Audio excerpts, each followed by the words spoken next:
Well, if you're an Eric Carmen fan, you do not want to miss the legendary tribute concert slated for next month, honoring a very special anniversary. And for tickets, you just need to scan the QR code on your screen. Our resident rocker, Monica Robbins, introduces us to a very special guest and what you can expect during the concert. Thank you. Yeah, in March of last year, the world and Cleveland lost musical legend Eric Carmen. He passed away in his sleep at the age of 74.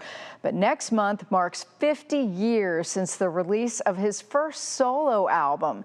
And those who knew him best are celebrating his legacy with an incredible tribute. And joining me now is his former bassist and executive producer of this incredible show, Stephen Knill. Thank you so much for being here. Well, Monica, thank you for having us. And you being a musician was the perfect person to talk to.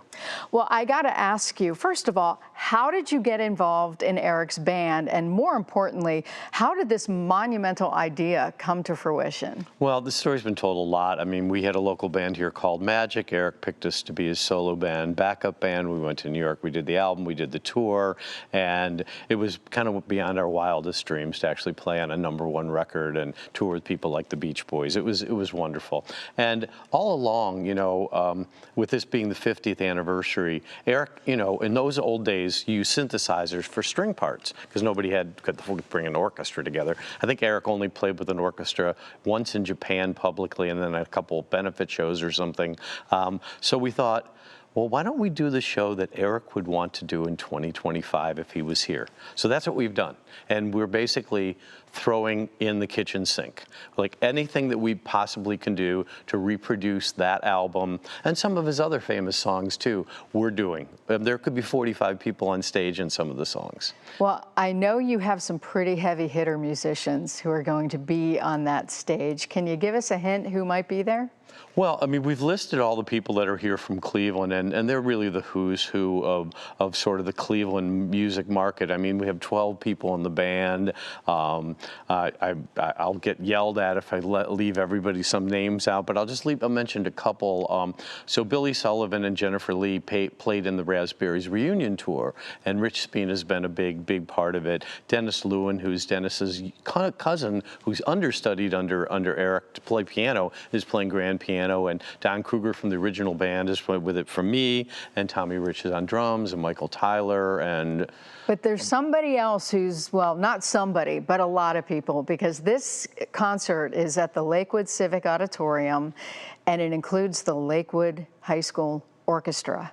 And the Lakewood Project, which is an electronic orchestra that my co-producer, Beth Hankins, developed. She's been there, was at school for 32 years. She's the first electronic high school orchestra ever, kind of like ELO, but they play Metallica songs and things like that when they play. So having that, having an acoustic orchestra, having this band, it's going to be a massive production. And the people that are actually behind the scenes are just as important as the people on the stage.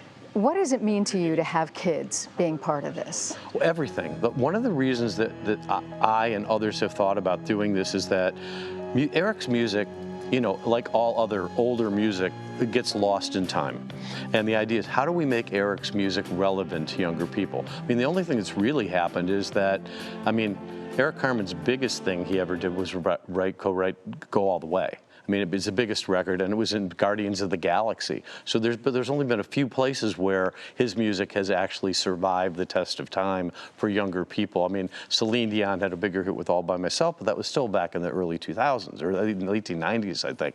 So we want to bring it back. We want people to see how wonderful this music is, what great lyrics, what great melodies, and have them be remembered and thought of as contemporary. How many songs are you doing in this show? I think there's about 22. Tickets still available? There are still some tickets available, but they're going fast.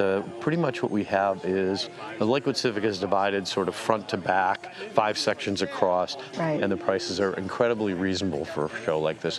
And all the proceeds, except for some minor expenses, go to the Lakewood High School and Lakewood Project projects. You know, what would Eric think about all the proceeds benefiting benefiting kid musicians? Well, Eric was a prodigy at 13, and he studied under his aunt. His aunt Muriel was a major player in the Cleveland Orchestra, and the Lakewood Project has a kid, Mikey, who is a 13-year-old prodigy, and he's playing in the show. He just went and won a competition at Carnegie Hall. So he and Dennis, it's almost like there's Eric, there's Dennis, there's Mikey. It's a legacy. This word legacy keeps coming back everywhere in this whole thing, and we're just trying to keep growing the legacy.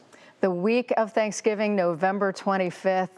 We can't wait to see this. Break a leg, Stephen. Thank you so much. Well, I hope that we're seeing you very far front, and I'll make sure that that happens.